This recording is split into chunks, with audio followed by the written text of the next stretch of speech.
GK GS top 10 question.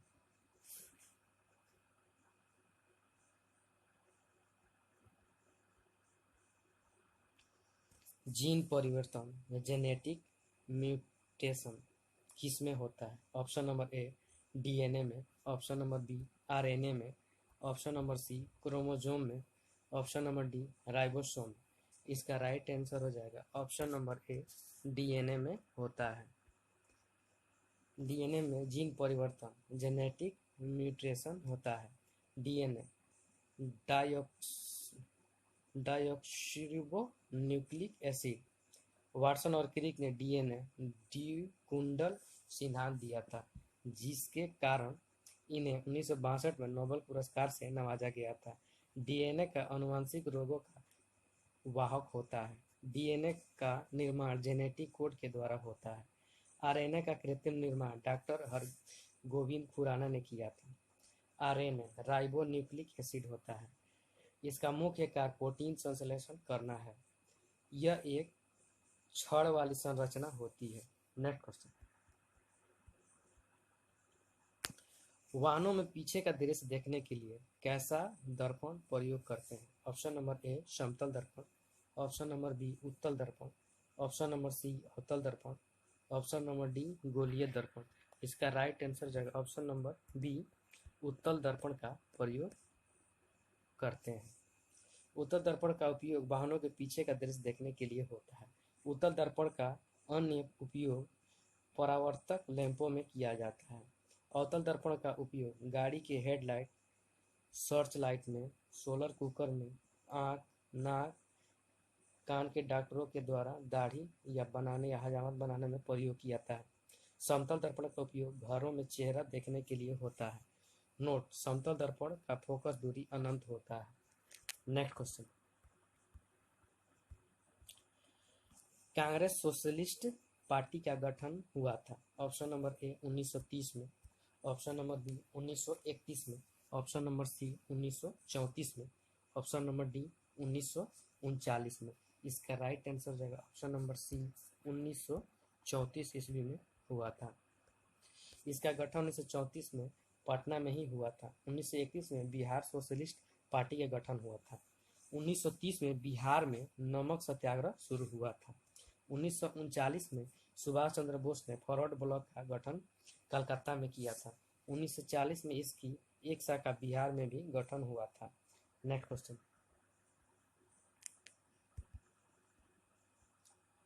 भारतीय इतिहास में 12 मार्च 1930 एक महत्वपूर्ण तिथि है, क्योंकि इसी दिन डैश डैश हुआ था।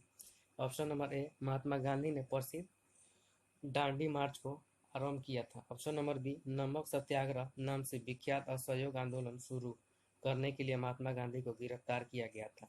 Option number C Gandhi Irwin समझौता हुआ था। ऑप्शन नंबर डी गोलमेज प्रथम गोलमेज सम्मेलन लंदन में प्रारंभ हुआ था। इसका राइट आंसर जाएगा ऑप्शन नंबर ए महात्मा गांधी ने प्रसिद्ध दांडी मार्च को प्रारंभ किया था। 12 मार्च 1930 को साबरमती आश्रम से महात्मा गांधी ने अपने 78 सहयोगियों के साथ दांडी यात्रा शुरू किया था। लगभग 322 किलोमीटर की दूरी 5 अप्रैल 1930 को पूरा हुआ था। वहां पहुंचकर महात्मा गांधी ने नमक कानून को तोड़ा था। 5 मार्च 1931 को गांधी इरविन समझौता हुआ था। इसे दिल्ली समझौता के नाम से भी जाना जाता है। इसी समझौता के तहत सविनय अवज्ञा आंदोलन का अंत हुआ था। लॉर्ड इरविन 1926 से 1931 तक इसका शासन काल रहा। लॉर्ड वेलिंगटन 1931 से 1936 तक इसका शासन काल रहा। 12 नवंबर 1930 को लंदन में पहला गोलमेज सम्मेलन हुआ था। 7 दिसंबर 1931 को द्वितीय गोलमेज सम्मेलन हुआ था। इसी सम्मेलन में कांग्रेस की तरफ से महात्मा गांधी ने भाग लिया था। इस सम्मेलन के असफल होने के कारण महात्मा गांधी ने दोबारा सविनय अवज्ञा आंदोलन 1932 में शुरू किया था। तृतीय गोलमेज सम्मेलन 17 नवंबर 1932 को हुआ था। तीनों गोलमेज सम्मेलन में भाग लेने वाला एकमात्र नेता बाबा भीमराव अंबेडकर थे। Next question. बिहार में आने वाला चर्चित विदेशी यात्री सबसे पहला था। Option number A Fahien, option number B Megasthenes, option number C फेंगशान, ऑप्शन नंबर डी इत्सिंग। इसका राइट आंसर हो जाएगा ऑप्शन नंबर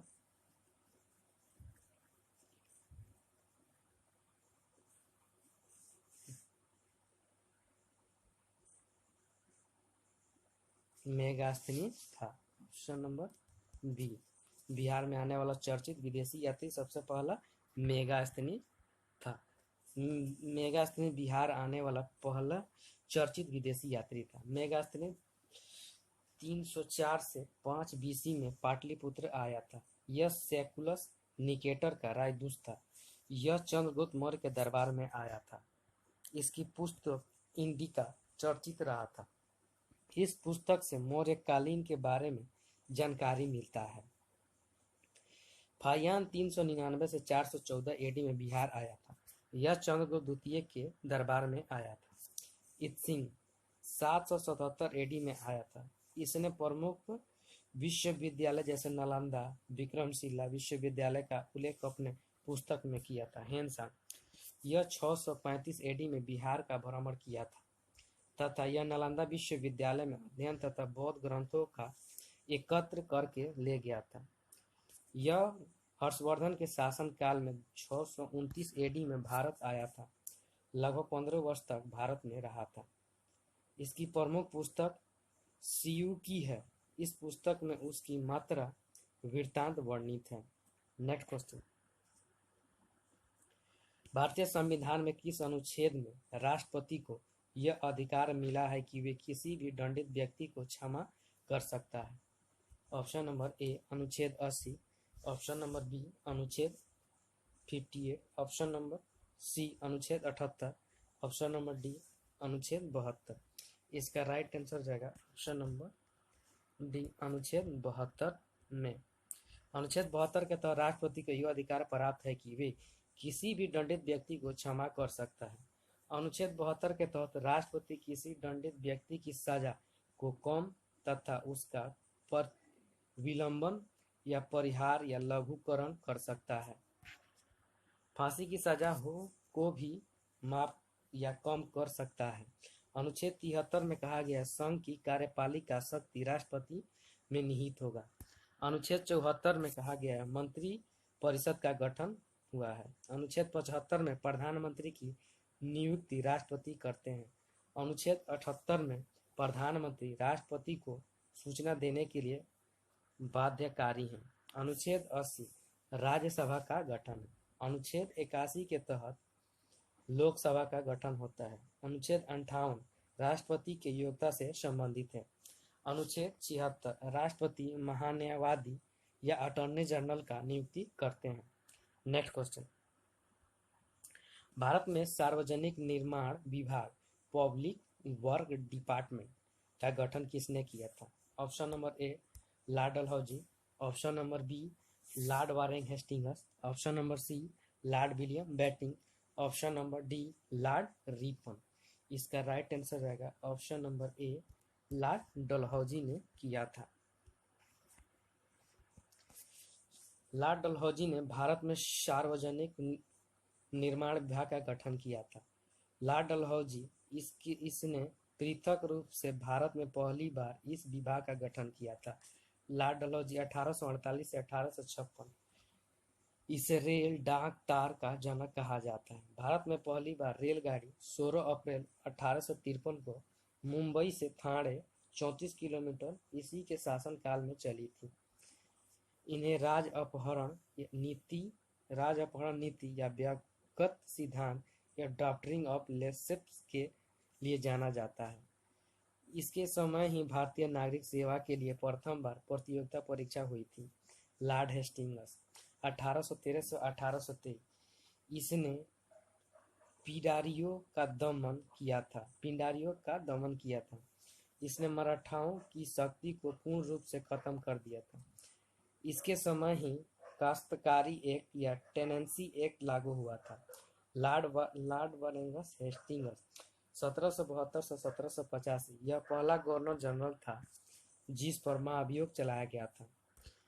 इसके समय की महत्वपूर्ण घटनाएं: कलकत्ता में मदरसा की स्थापना, विलियम जोन्स ने the Asiatic Society of Bengal की स्थापना किया था।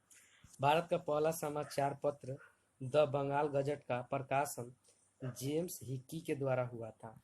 लॉर्ड विलियम बेंटिंक 1828 से 1835 यह भारत का स्वतंत्र प्रभार का पहला गवर्नर जनरल था।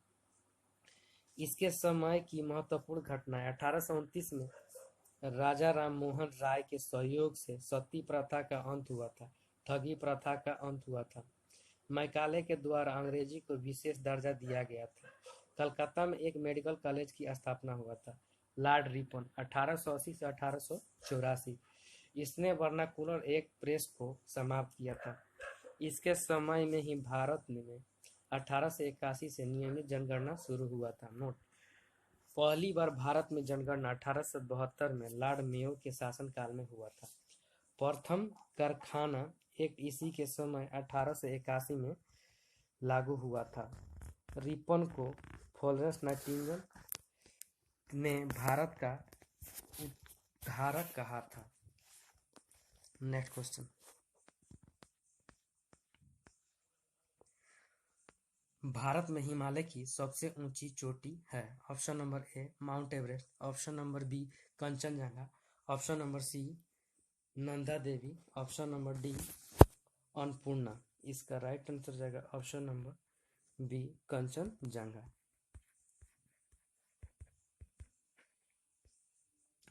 कंचनजंगा भारत में हिमालय की सबसे दूसरी ऊंची चोटी है। भारत की सबसे ऊंची चोटी K2 या काराकोरम या गाडविन ऑस्टिन है। 1886 मीटर है। यह विश्व की दूसरी सर्वोच्च चोटी है। विश्व की सर्वोच्च चोटी माउंट एवरेस्ट 8848 मीटर है।